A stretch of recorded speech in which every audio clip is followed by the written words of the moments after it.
সাল্লামকে 4টি অফার দিয়েছিল, 4টি প্রস্তাব দিয়েছিল। প্রিয় ভাইয়েরা আমার, 1 নাম্বার অফার দিয়েছিল, হে মুহাম্মদ,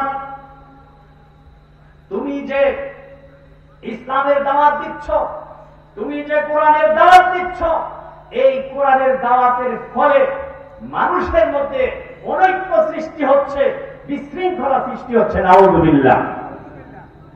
প্রিয় ভাইয়েরা আমার, আজকের সমাজের ভিতরেও যারা ইসলামের কথা বলে, কোরআনের কথা বলে, ইসলামী আন্দোলনের কথা বলে, কোরআনের বিধানকে আল্লাহর জমিনে যারা প্রতিষ্ঠিত করতে চায়, যারা মানুষকে আল্লাহ থেকে আহ্বান করে, তাদের বিরুদ্ধেও আজকের সমাজ, আজকের জনসমাজ তাদের বিরুদ্ধেও কি করে? মিথ্যা প্রপাগান্ডা চালায়। ঠিক কিনা ভাই? মুহাম্মদ রাসূলুল্লাহ সাল্লাল্লাহু আলাইহি সাল্লামকেও কাফের মুশরিকরা তাদেরকে মুহাম্মদ সাল্লাল্লাহু আলাইহি সাল্লামকে সন্ত্রাসী বলে গালি দিয়েছিল, মুহাম্মদ সাল্লাল্লাহু আলাইহি সাল্লামকে জঙ্গি বলে গালি দিয়েছিল, মুহাম্মদ রাসূলুল্লাহ সাল্লাল্লাহু আলাইহি সাল্লামকে গণক বলে গালি দিয়েছিল, পাগল বলে গালি দিয়েছিল। আজকে যারা কোরআনের বিধানকে আল্লাহর জমিনে প্রতিষ্ঠিত করতে চায়, কোরআনের আওয়াজকে মানুষের কাছে পৌঁছে দিতে চায়, তাদের বিরুদ্ধেও আজকে মিথ্যা অপবাদ চালাচ্ছে। ঠিক কিনা ভাই? মিথ্যা অপবাদ চালাচ্ছে। কি মিথ্যা অপবাদ? জঙ্গি। কি মিথ্যা অপবাদ? রাজাকার। কি মিথ্যা অপবাদ? সন্ত্রাস। ঠিক কিনা ভাই? প্রিয় ভাইরা আমার, এই গালি মুহাম্মদ সাল্লাল্লাহু আলাইহি সাল্লাম থেকে শুরু হয়েছে। ঠিক কিনা? আমি বলতেছিলাম, 1 নাম্বার অফার দিয়েছিল মুহাম্মদ রাসূলুল্লাহ সাল্লাল্লাহু আলাইহি সাল্লামের দাওয়াত থেকে বিরত থাকার জন্য। 1 নাম্বার অফার দিয়েছিল কাফের মুশরিকরা। উতবা ইবনে রবি বলেছিল, হে মুহাম্মদ, তুমি কি ধন সম্পদ চাও? তুমি কি আরবের মধ্যে সবচেয়ে ধনাঢ্যশালী বিদ্যমান ব্যক্তি হতে চাও? আমরা তোমাকে সবচেয়ে সম্পদশালী করে দেব, ধন সম্পদের মালিক বানিয়ে দিব। তারপরও তুমি কি করো? এই দাওয়াতি মিশন থেকে, এই কোরআনের দাওয়াত থেকে তুমি কি করো? নিজেকে গুটিয়ে রাখো। এই অফার আল্লাহ রাসূল সাল্লাল্লাহু আলাইহি সাল্লাম মানেন নাই।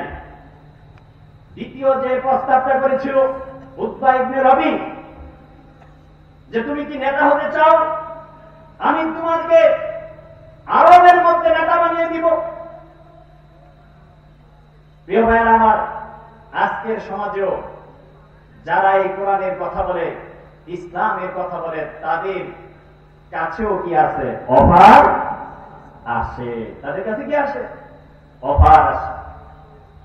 আমাদের কোরআনের পাখি আল্লামা দেলোয়ার হোসেন সাঈদী রাহিমাহুল্লাহ, তাকেও কি করা হয়েছিল? অফার দেওয়া হয়েছিল। কিন্তু এই অফারটা কি করেন নাই? গ্রহণ করেন নাই। অফার গ্রহণ করেন নাই। প্রিয় ভাই আমার, এমনই ভাবে মুহাম্মদ রাসূলুল্লাহ সাল্লাল্লাহু আলাইহি সাল্লামকে নেতা বানানোর অফার দিয়েছিল, কিন্তু আল্লাহ রাসূল সাল্লাল্লাহু আলাইহি সাল্লাম উতবা ইবনে রবির এই অফার গ্রহণ করেন নাই, এই প্রস্তাব গ্রহণ করেন নাই। 3 নাম্বার যে অফারটা দিয়েছিল, তুমি কি একজন সুন্দরী রমণীকে বিয়ে করতে চাও? আমি তোমাকে একজন সুন্দরী রমণী নয়, আমি এই আরবের মধ্যে সবচেয়ে বেশি যারা সুন্দরী রয়েছে তাদের মধ্য থেকে 10 জন সুন্দরী রমণীকে তোমাকে বুক করার জন্য কি করব? দিব। 4র্থ নম্বর অফার দিয়েছিল উতবা ইবনে রবি মুহাম্মদ রাসূলুল্লাহ সাল্লাল্লাহু আলাইহি সাল্লামকে। সেই অফারটা হলো, তুমি যদি অসুস্থ হয়ে থাকো,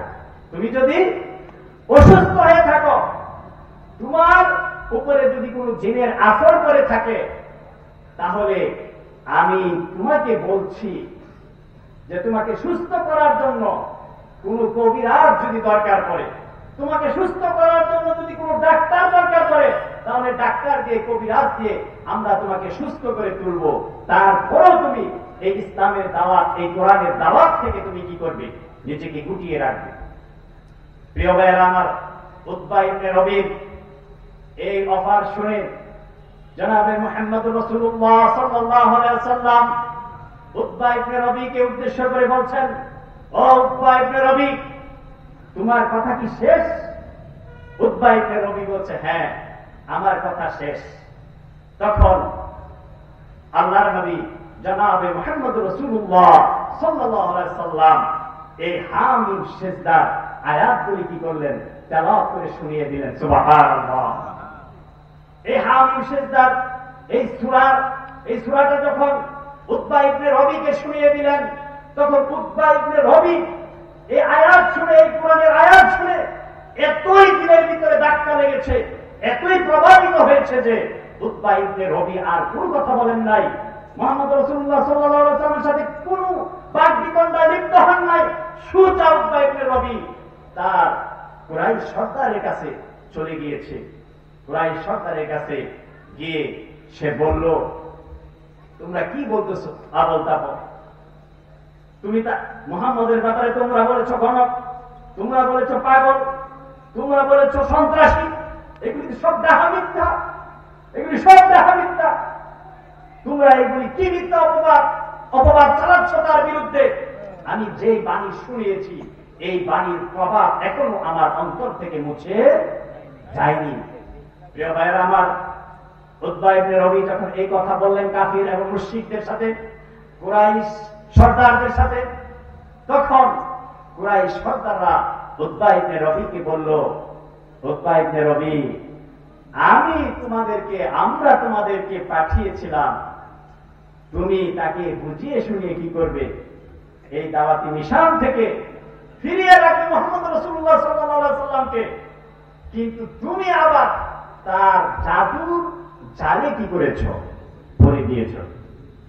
প্রিয় ভাইয়েরা আমার, এই জন্য যুগে যুগে যারা দ্বীনের কাজ করবে, ইসলামের কাজ করবে, কোরআনের বিধান আল্লাহর জমিনে প্রতিষ্ঠা করার জন্য কাজ করবে, তাদের বিরুদ্ধে মিথ্যা অপবাদ দেওয়া হবে। ঠিক নয় কি? সব সময় মিথ্যা অপবাদ দেওয়া হবে এবং কিয়ামত পর্যন্ত যারা এই কোরআনের কর্মী হয়ে কাজ করবে, রাসূলের আদর্শকে আল্লাহর জমিনে বাস্তবায়নের জন্য কাজ করবে, তাদের বিরুদ্ধে সব সময় ইসলামের শত্রুরা, মুনাফিকরা কি করবে? ষড়যন্ত্র করবে এবং তাদের বিরুদ্ধে মিথ্যা অপবাদ, মিথ্যা প্রপাগান্ডা কি করবে? চালিয়ে যাবে। প্রিয় ভাইয়েরা আমার, যতই মিথ্যা অপবাদ, যতই মিথ্যা অপপ্রচার চালাক না কেন, আমরা সর্বদা কি করব? আল্লাহর উপর ইস্তেকামাত থাকবো, অবিচল থাকবো। আল্লাহ রাব্বুল আলামিন বলেন, ইন্নাল্লাযীনা ক্বালু রাব্বুনাল্লাহ সুম্মা ইসতাকামু তাতানাজ্জালু আলাইহিমুল মালায়েকা, যারা আল্লাহকে রব বলে কি করেছে? বিশ্বাস করেছে, তাদের দায়িত্ব হচ্ছে ইস্তেকামাত থাকা। ইস্তেকামাত মানে হচ্ছে, ইস্তেকামাত হচ্ছে, হযরত আলী রাদিয়াল্লাহু তাআলা আনহু বলেন, আল্লাহ রাব্বুল আলামিন যত ফরজ বিধান আমাদের জন্য দিয়েছেন, সকল ফরজ বিধানগুলি যথাযথভাবে পালন করা। সুবহানাল্লাহ। এটার নাম কি? ইস্তেকামাত। রব বলে স্বীকার করলাম, রব বলে স্বীকার করার পরে আমি নিজে নামাজ আদায় করলাম না, আমি কি বলে সিয়াম পালন করলাম না, আমি মিথ্যা ছাড়তে পারলাম না, আমি ঘুষ দুর্নীতি ছাড়তে পারলাম না, সন্ত্রাসী চাঁদাবাজি টেন্ডারবাজি এগুলি ছাড়তে পারলাম না, এটার নাম ইস্তেকামাত নয়, এটার নাম অবিচল নয়। প্রিয় ভাই আমার, এই জন্য আপনাদেরকে উদাত্ত আহ্বান জানাবো, আমরা সর্ব অবস্থায় যখনই আমরা রবকে স্বীকার করে নিয়েছি, বিশ্বাস করে নিয়েছি, অতএব রবকে বিশ্বাস করার সাথে সাথে আমাদেরকে সকল কাজে এবং সকল বিধানে